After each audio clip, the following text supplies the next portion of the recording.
this country, you gotta make the money first. Then when you get the money, you get the power. Then when you get the power, then you get the woman. What up, everybody? How you doing? You're here kicking it with Mr. P. I am your host, Mr. Paraguay 12. So today's my first sneaker video. If you know me personally, or if you follow me on Instagram, you know I'm big on sneakers. I am a big sneakerhead fan. I love shoes. I love to wear fresh stuff with my kicks. I love all kinds of kicks. But I'm going to go ahead and give you guys my story and give you guys a little bit of behind the scenes if you're not really into the whole sneaker thing, and show you guys what it's all about. Let's go. So I've been collecting for about like 4 years now. I've been into shoes all my life. The first shoe to start it off is the Nike Air Force One Low. That is my first shoe that really started it all and got me into sneakers. I remember when Nelly came out with that song, Stomping in My Air Force Ones. I used to play that shit all the time. I used to watch that video. To this day, I still watch that video. It was such a classic song, and right after that, it's like Air Force Ones like blew up. I remember going to the mall trying to get my size, and it was like every size was sold out. I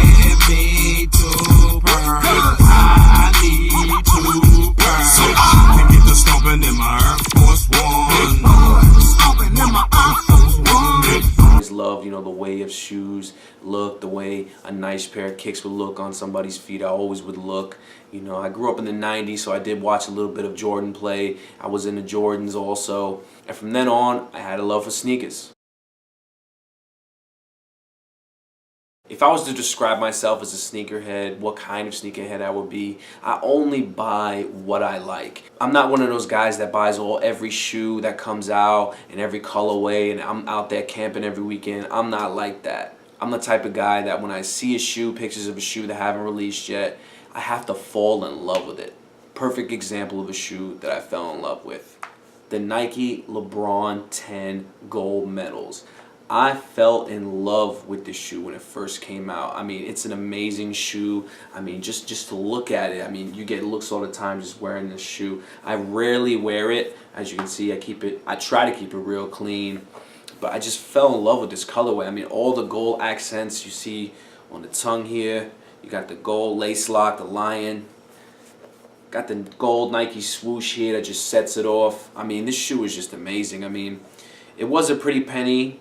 But, sometimes in a sneaker game, you got to give up a little bit of cash to have something nice. I'm real passionate about this shoe. I got it off eBay. It was the first LeBron 10 that LeBron wore when he was in the Olympics a few years ago. I remember first seeing the pictures from the shoe, and I was like, wow, this shoe's amazing. I just love the way it is. As soon as I saw the picture, I knew I had to have it. After that, I saw it on his feet at the Olympics, and I was like, man, I gotta have this shoe. I gotta have this shoe. So later on down the line, I was looking for this shoe. I'm not really sure if this shoe even came out in the U.S. I mean, I remember there was like a few people that were saying it did, and it didn't. I'm not even really sure anymore. So I was hitting up eBay, I was hitting up Facebook groups, I was looking all over the place, and I couldn't find this sneaker, right? So about I want to say a few months ago, I was on eBay and I found the shoe in my size. This shoe is a size 12. I wear an 11.5, but the model of this shoe runs like a half a size small. So I had to go with a bigger size, and it was really difficult to find my size in this sneaker. So I found the size, and the guy wanted like $500 for this. Retail for this shoe was $290, I want to say.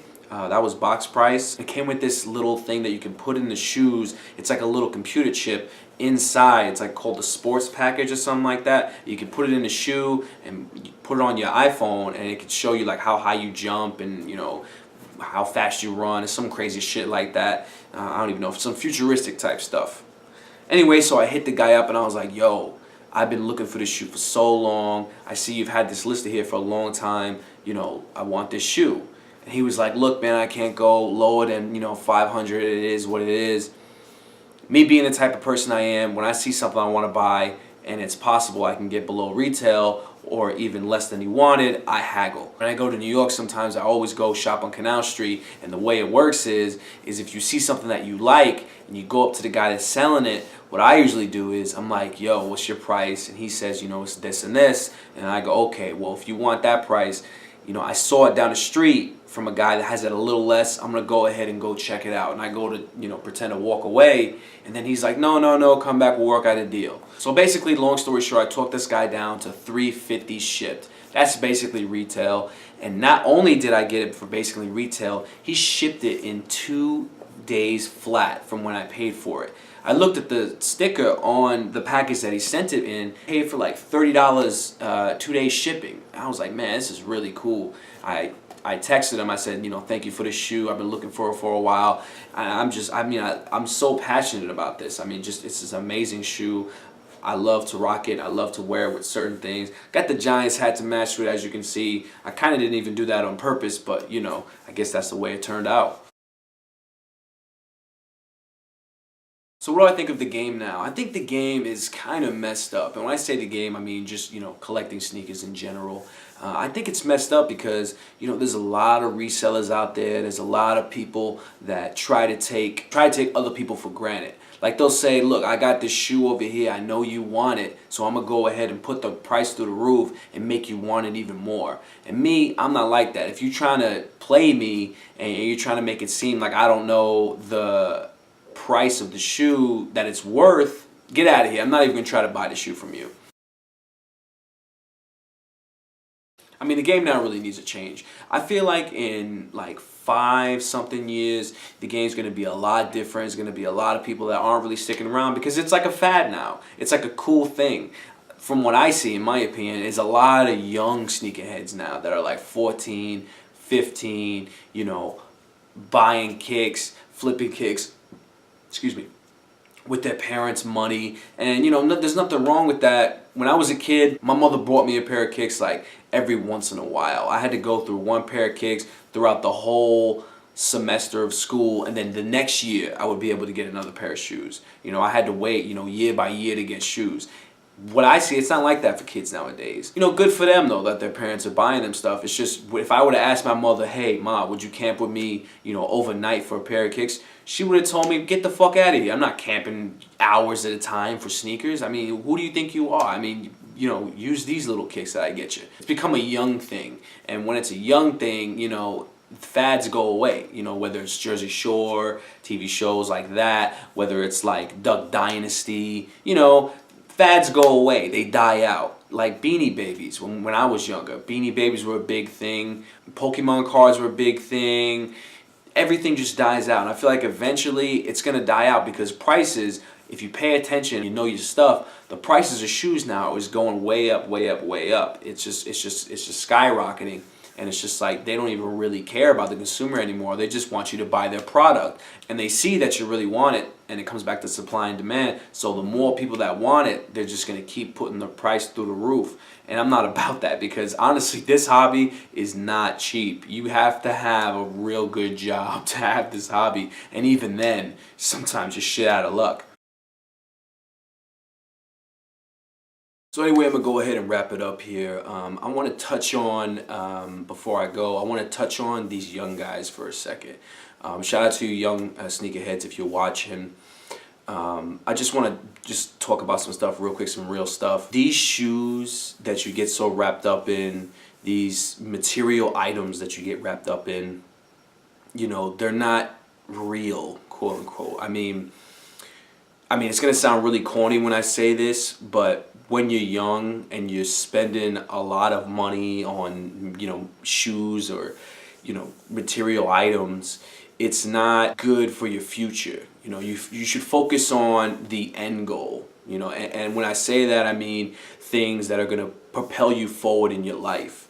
Shoes necessarily aren't going to really be doing that. It takes time to realize that. Me being an adult, I've realized that in my life. But when you're young, things don't really, you don't think about things like that. But I'm just trying to say, sometimes you should because life's short.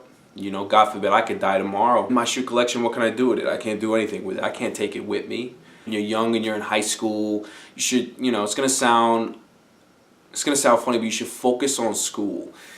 Focus on school, get a good education, go to a good college, get a good job, and then once you get a good job, you can buy all the sneakers you've ever wanted. And you could also work in high school. When I was in high school, I worked in this thing called the work program. I would go to school junior, senior year until like 12 o'clock, and then I would go to work. You know, look at your school, see if they have that kind of stuff. Work at, you know, McDonald's, Publix. It doesn't even matter where you work as long as you're getting paid and you're making a good little side money for yourself, because you know you don't have bills, you don't have a car note, you don't have student loans. When you're adult, you gotta learn, you gotta pay for those things, and unless you have a really good job and you work a lot, you can't really pay for, you know, luxury items. You know what I mean? Well, anyway, I'm just gonna go ahead and wrap it up. I didn't want to start preaching to you guys, but I just wanted to give a small little shout out to you young guys and try to propel you guys in the right direction.